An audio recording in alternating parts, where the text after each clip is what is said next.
Hey neighbors, the Handyman here with Handy DM Tips, brought to you by Initiative Coffee Company, and today we're taking a deep dive through Ddex 1-5, The Courting of Fire, author Joe Bittman and editors Claire Hoffman, Chris Tulach, and Travis Woodall. Courting of Fire is a 4-hour module set for Tier 1 play, optimized for an APL of 2. Let's dive in.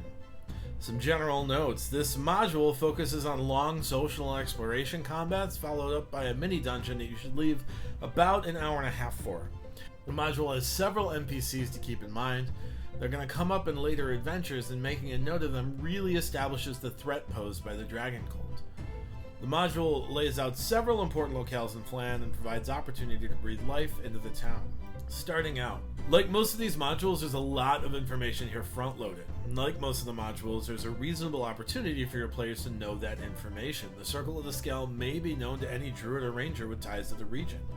A history check with an aggressive DC, maybe around an 18, might offer up some early information and make relatively weak classes early on feel more important. That said, this probably shouldn't come up until it comes up.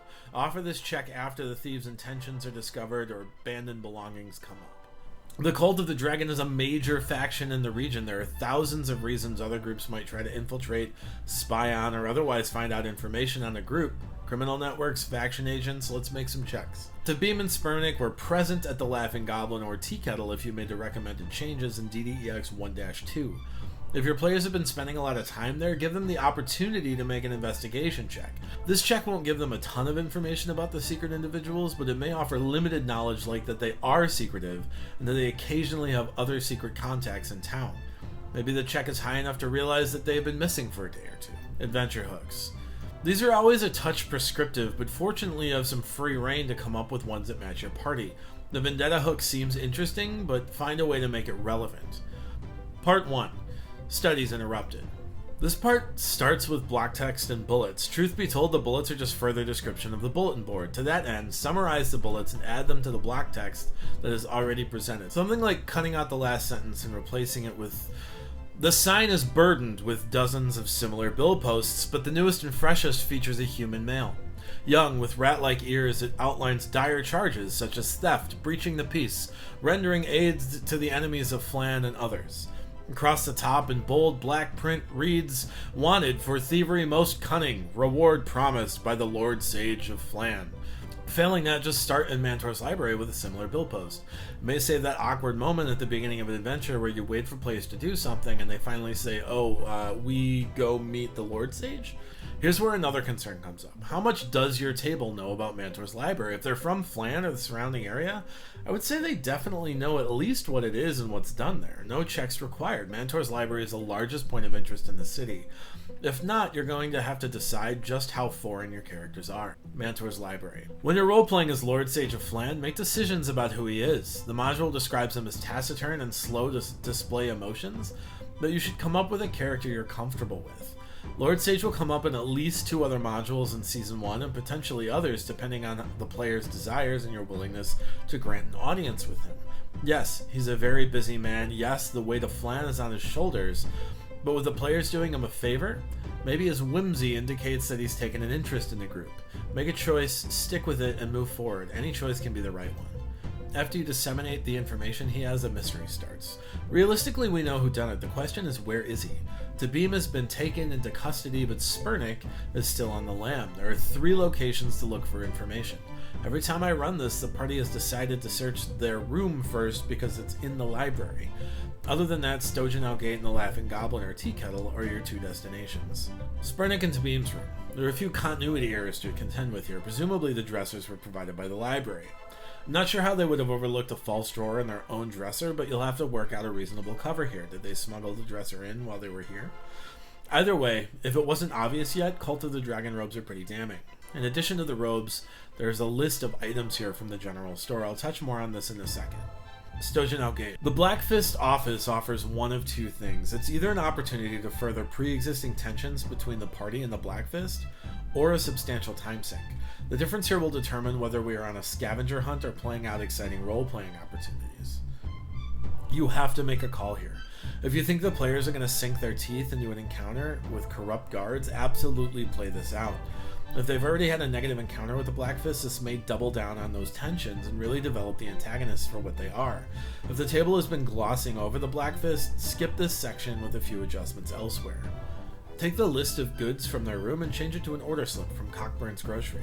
This way you drop a clue for the lead and bypass an encounter that your players aren't into. After, drop the tip at Cockburns Grocery that they were headed north, and that he was told to mind his business. Here's the deal. I love tension between the table and the Black Fist, but if it's forced, no one's going to enjoy it. If you have a party that changes week to week, or a group that doesn't pick up on the story beat for Season 1, at some point you have to put your players over the author's best intentions. Frankly, there are a lot of stops on the way to the story here, and if your table isn't going to dive into them, cutting some out may be your best friend. The Laughing Goblin, or the Tea Kettle. It's reasonable to replace the location here with something more familiar if you've been taking advice from earlier mods. Either way, there aren't any meaningful clues here. However, if you want to play out this encounter, maybe the Tavern Keeper oversaw a map that one of the two had pointing to the Temple of Scales. This is a great time to offer a check to your rangers and druids about the location. Of course, you can skip this encounter as well. Cockburns Grocery. Alright, get it out of your system here. Yes, Cockburns is hilarious. After someone at your table makes the inevitable pun, dive in here.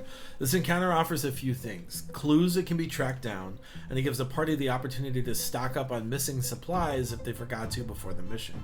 Truth be told, the grocery is here to deliver a map to your party. That's fine, but perhaps unnecessary. As a rule of thumb, unless your party is very excited about social encounters, use 2 to 3 of these 4 encounters and find a way to distribute all the clues. Cutting out some of the excess has the downfall of taking away the living, breathing feeling of Flan, but it gives you some extra time to handle the Temple of the Scale, while eliminating relatively underdeveloped locales in Flan. Of course, if you want to flesh them out, these could be very robust aspects of future play. Part 2. The Temple of Scales. The Standing Stones. I'll let you in on a secret. Every encounter in Season 1 is aggressive, especially at Tier 1. That doesn't mean they're all deadly though. 8 kobolds and 2 Urdu shouldn't kill your players, but it will be a substantial resource check for them. It will also hamstring the temple encounters. At Tier 1, think of your role and your table. Are you an ambassador to D&D for brand new players? Are you a substantial challenge for seasoned veterans? Chances are you're somewhere in between. That said, make combat adjustments here. Urdu can be rough if they keep making saves against your cleric's Sacred Flame and fly just out of reach of your fighter's greatsword. Maybe that's the point, but maybe it isn't. Either way, the juice in this adventure is not a clatter of kobolds. Typically, I don't keep them too far out of reach for more than a round or 2. It's possible that your group exhausted all spell slots, superiority dice, and other resources here against the kobolds. Realistically, a short rest isn't unreasonable here, but I rarely allow for a long rest just outside a dungeon filled with enemies. If you're an ambassador tonight, by all means cut the table a break, but if you lean the other way, it'll be tough, but they're just going to have to find a way to solve the puzzles and fight enemies without them. The main hall. Largely, this is another deep dark dungeon. Step 1 is to get the map from your appendix so you can track what you're reading about while you prep. Step 2 is a fight with 7 zombies. Zombies can be a slog. At level 2, your fighters are dealing 10-ish or less damage per round. Undead Fortitude can pretty easily overcome the little hits that your players are pushing out. 1,000 tiny cuts are a zombie's best friend. Typically, I'll just stop using this ability after 2 or so uses. If I'm not using a DM screen, which I almost never am, I just stop rolling. If I'm feeling tricky and do use one, I just fudge the roll. The temple can be pretty quick or very slow depending on the route your players choose and how much they feel like they need to, quote, complete the dungeon. Truth be told, it'll probably go a bit long. Why? Because left is sinister, and sinister things hold all the treasure. Of course, your party is going to head left into the living quarters first. Living quarters. There isn't much here but history. The druids were regimented and had a limited sundry, but most of that has been destroyed. Season 1 does offer quite an interesting robe collection though, and one addition to it could be the colorful robes of the Circle of the Scale. The kitchen. In the kitchen, there's a sinister thing to the left that the party was looking for. Unfortunately, this sinister encounter has no treasure or will or intelligence. 3 gray oozes are one of the toughest encounters in this module, especially for the paladin and fighter who are relying on their metal. I'd probably let the party flee this encounter and head back down the hallway without giving much chase from the oozes. That said, I always wait for the table to make this choice. I don't typically recommend retreat. The Crypt. Sometimes things don't seem to fit in with the theme of an adventure. The Crypt here strikes me as a strange juxtaposition to a druid temple, but if you jazz it up, you could give it a lot of purpose here. Either way, a skeleton and 2 lacedons are a mild challenge for your party. The Circle of Scale. If your party doesn't subscribe to my foolproof and ubiquitous leftist sinister rule, or if they've cleared out the living quarters or just got distracted by zombies slamming at the door on the far side of the main hall, they're off to the Circle of Scales. Inside is Spurnik, more kobolds, a puzzle, some traps, and a good deal of danger.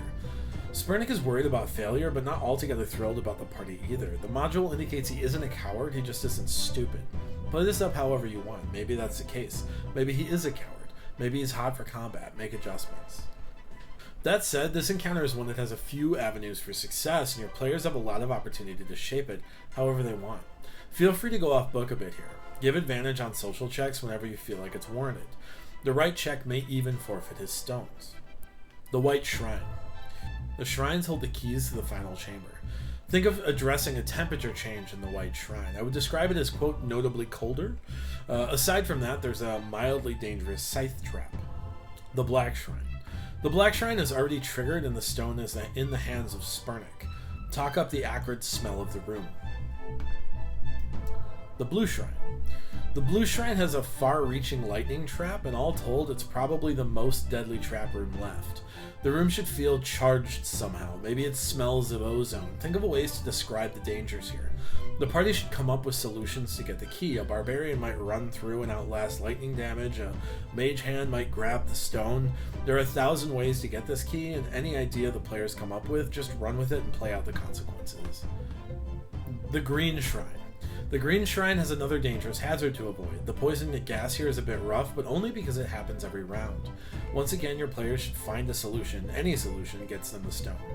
The Reliquary. Once the party swoops up all the stones, it can unlock the red door with Tiamat's scale. Scalebinder Skovak is a sullen and spiteful wight that protects the scale at all costs, but not out of atonement. Truth be told, this may be a better solution than taking it and finding a place to stash it from the Cult of the Dragon. If the party decides to take the scale for themselves, they have a tough fight with limited resources ahead of them. The Lord Sage will look into the scale if brought back to him, but this will give you some extra homework as you'll have to figure out what its properties are. Conclusion. In the end, there are some consumables and a magic item unlock. In addition, Spurnik's journal provides, quote, valuable information regarding his mission to recruit a powerful ally to the cult's cause. If you're running the bulk of Season 1, you should probably start thinking about how the pieces fit together.